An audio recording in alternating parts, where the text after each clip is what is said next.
look, this might be the most difficult, hardest, toughest episode of the podcast that I have ever done. The information I'm going to share is going to bruise a lot of egos. It's going to piss off RV content creators, whether they're brand ambassadors, whether they're corporate RV dealership YouTubers, whether they're technicians, whether they're all negative about the industry, all positive about the industry. This is going to rub people the wrong way. And let's not forget, it's going to piss off RV manufacturers and RV dealerships as well.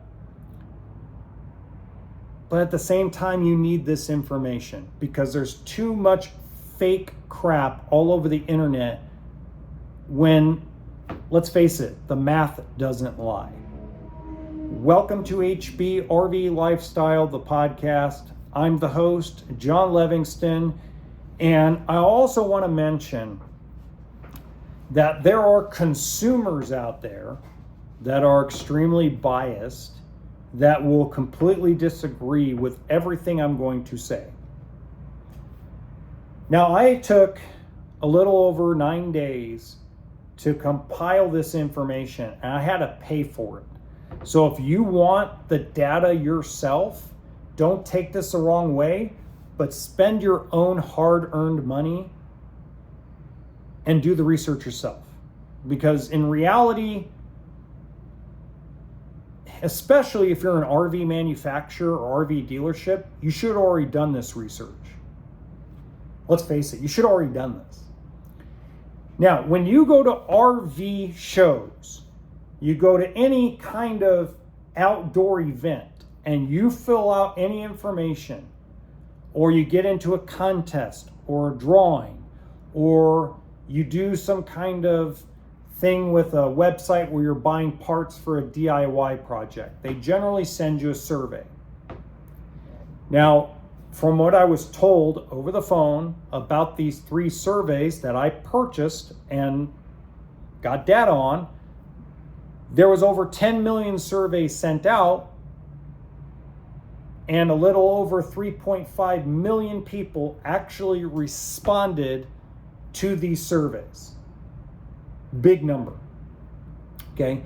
Now, the one we really want to focus in on are the folks that were asked, are you buying an RV? Are you buying an RV of any type, towable or motorized, in the next 24 months?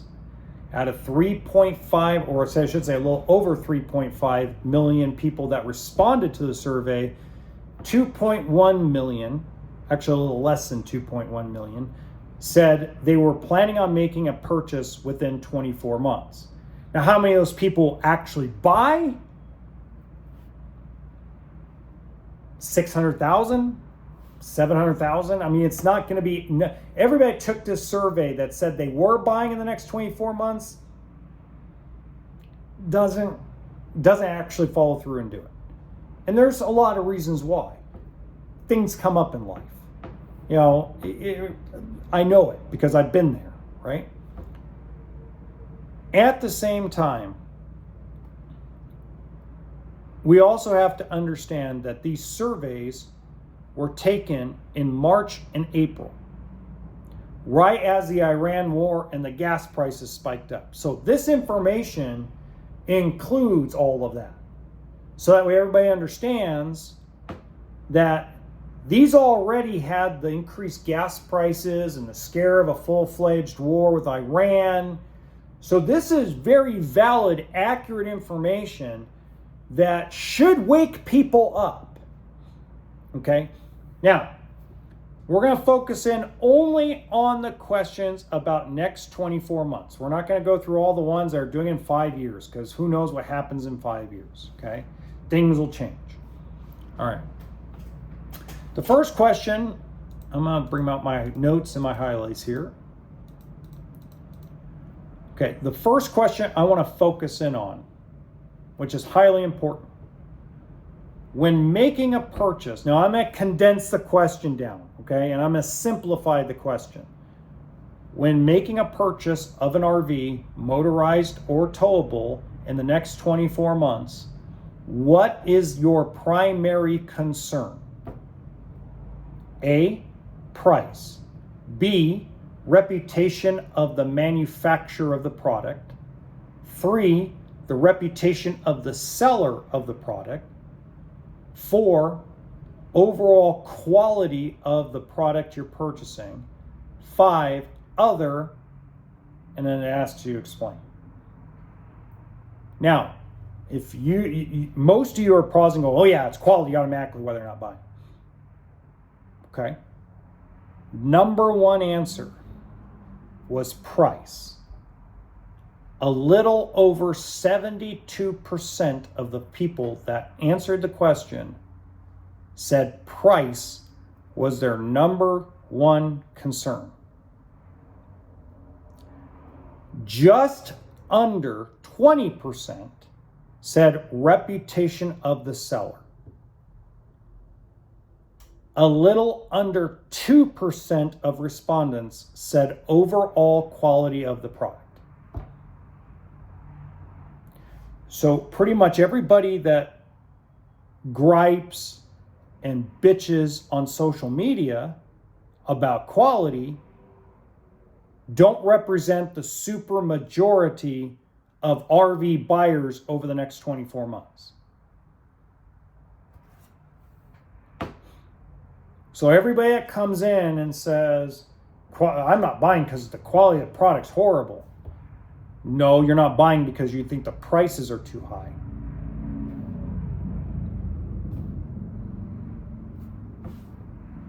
Let's face a fact. So to double down on that, there were follow-up questions, and they broke it down per RV type. So here's one very interesting. And I'm going to go through these one at a time, okay? So bear with me. When purchasing a Class B motorhome or van conversion motorhome in the next 24 months, what is the priority, or I'm sorry, what is the primary reason you will end up purchasing that motorhome? Number one, quality of the product exceeds my expectations. B, the price of the unit is too good to pass up on. Number 3, reputation of the seller of the product. Number 4, reputation of the manufacturer. Number 5, other. 50% of the respondents said the price was too good to pass up. A little under 40% marked other and filled out something in there. So that means a little less than 10% of buyers in the van conversion Class B motorhome are looking at quality is over my expectations, reputation of manufacturer, reputation of seller.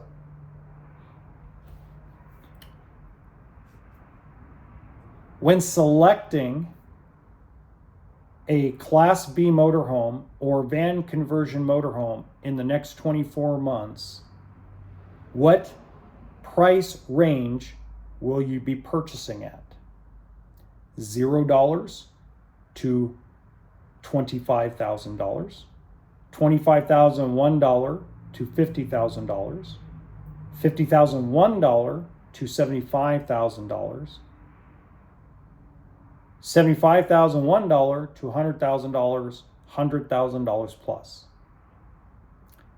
Now, I'm not going to go through each line. I'm just going to mention that over 70% of the respondents answered $50,000 or less. It was almost even, 25 to 50, 0 to 25, almost split even.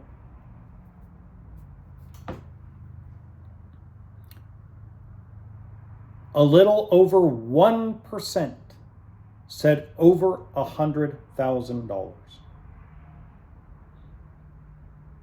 Now, how many of those folks will be converted to a higher unit? It's a possibility. But these are folks that are considering purchasing an RV by spring of 2028. They're going to shows, they're going to dealers. They're being told the RV market's going to crash. They're being told all kinds of crap that's just flat out lies by the internet. But then again, it makes sense. Fifth wheels, the same question was asked. Higher percentage are buying over $100,000, just over 3%. A hair over 3% are going to purchase over $100,000 fifth wheel in the next 24 months. Now, I want you to think about that for a second. If you're a Brinkley, a Solitude, an Alliance, a Riverstone, a Cedar Creek, a Mobile Suites, a Lux, if you're any of these high dollar, any of the 12 to 15 brands of $100,000 plus fifth wheels, you are chasing just over 3% of the fifth wheel market.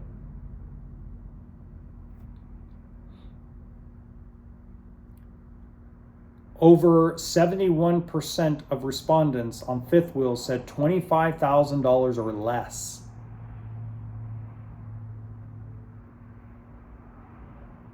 If you add in $50,000 or less, it makes up 90%. 90% of fifth wheel buyers want to purchase $50,000 or less.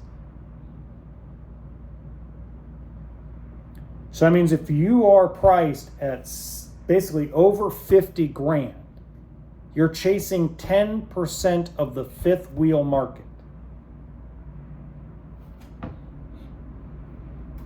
Why are you still building high dollar crap?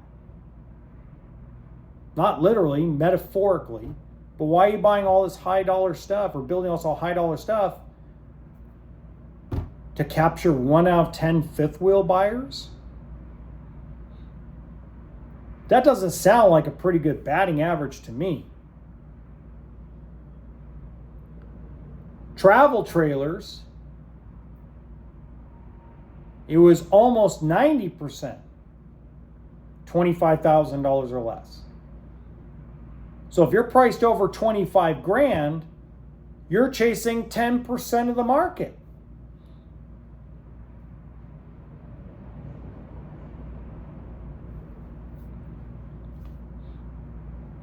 Motorhomes, it was 90%, 75,000 or less. Highest dollar amount was like Class A, Class C motorhomes. They were about even. But 90%. So if you're priced over 75 grand, you're basically chasing 10% of the market. So what am I saying? I'm telling you that if you're an RV manufacturer, you're an RV dealership, and you've got high dollar stuff on your lot, you're chasing 1 out of 10 RV buyers. You're not chasing 4 out of 10. We try to chase, so that means for every 10 people, I want you to keep this in mind. If you are an excellent closing dealership, you close 20% of the people that walk in and want to purchase. So that means you're getting 1 out of 10 to show up. And if 10 people show up in a month to buy a Highline fifth wheel, you're going to sell 2. An average front end margin of 4%. How does that make sense with interest rates the way they are? It doesn't make sense.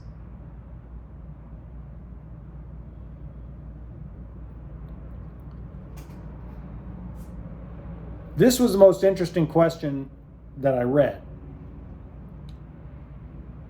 When buying an RV, towable or motorized, over the next 24 months, what social media platform will you be using the most for research? Facebook, Instagram, YouTube, TikTok, Snapchat, other. 74% said Facebook.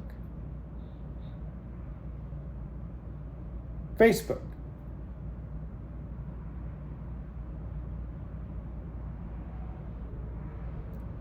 So what does this really mean?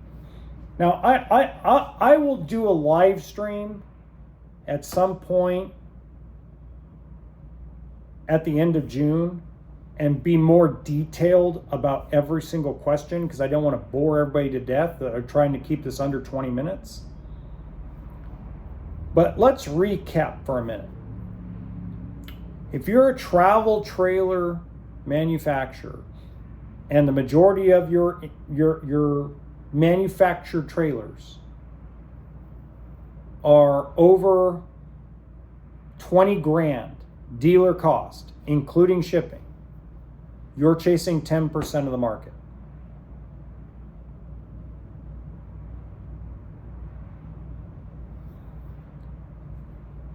Now, when I look at what people responded, and I'm going to go more into the financing part during the live stream, but price and payment correlate. One of the hardest things is when people want to buy a $50,000 fifth wheel, but they have a $300 a month budget with $4 or $5 grand down. Doesn't pencil, doesn't work.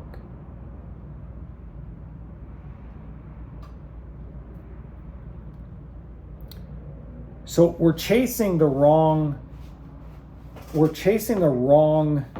do I put this? We're going down the rabbit hole to Wonderland and not getting anywhere. It just goes to show you that the RV industry is completely full of dinosaurs and dinosaur thinking. And I think guys like Marcus Lemonis and Jason Lippert finally just said, we don't want to go through this again.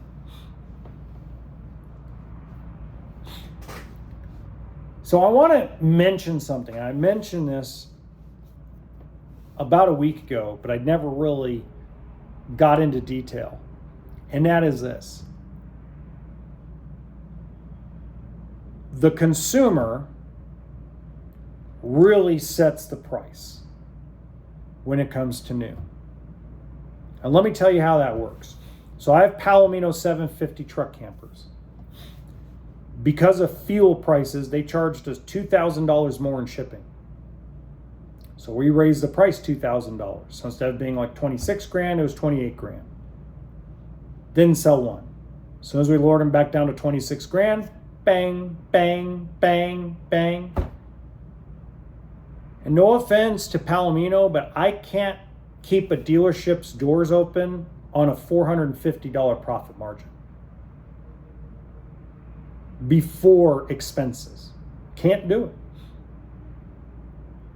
I can live on a $2,500 profit margin because I got to pay bills, I got electricity, I got a technician I got to pay myself, pay the DMV.